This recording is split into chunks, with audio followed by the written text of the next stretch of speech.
In Italian, the word pesto means to crush and refers to the way the sauce is made, traditionally by crushing the ingredients together. Basil pesto is just one type, and it can be made with a variety of vegetables, herbs, and nuts, like this zucchini pesto. Start by cutting the ends off of 4 small zucchini. For 2½ of the zucchinis, we're going to cut them like this, first slicing the vegetable in half and then into large chunks, which will be used to make the pesto.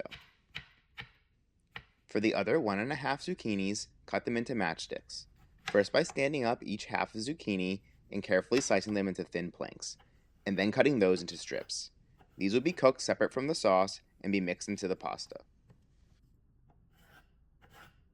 Add a teaspoon of olive oil to a sauté pan on medium heat, and throw in the large pieces of zucchini. Toss them around to coat in the oil, and then add a pinch of salt along with a whole garlic clove. Cook them for only a couple minutes to remove the rawness. You don't want them to get too much color or become too soft.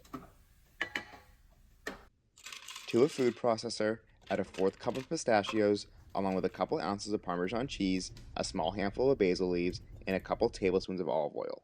Then pulse those ingredients together until everything is chopped up into tiny pieces. Use a rubber spatula to scrape down the sides.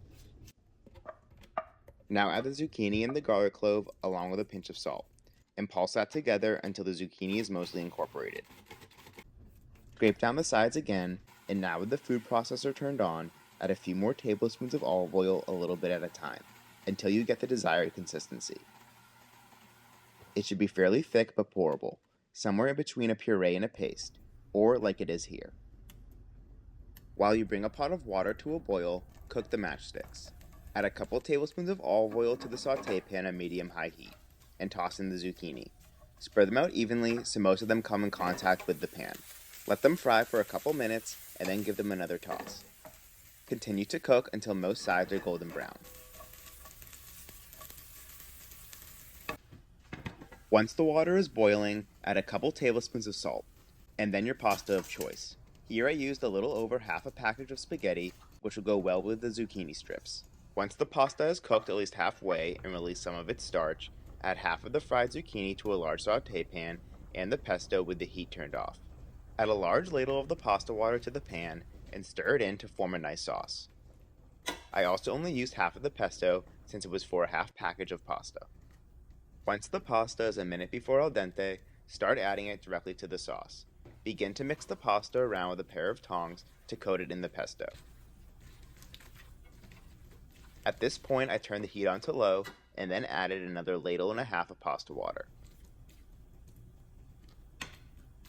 Continue to mix and stir very well. It may seem at first that the sauce isn't sticking, but after a few minutes of tossing, it will come together.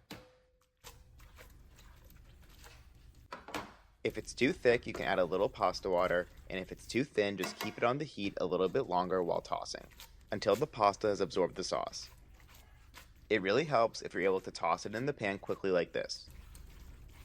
Once the sauce is coating the pasta well, serve it up. Pile it high onto the plate, and add a few of the fried zucchini sticks before enjoying.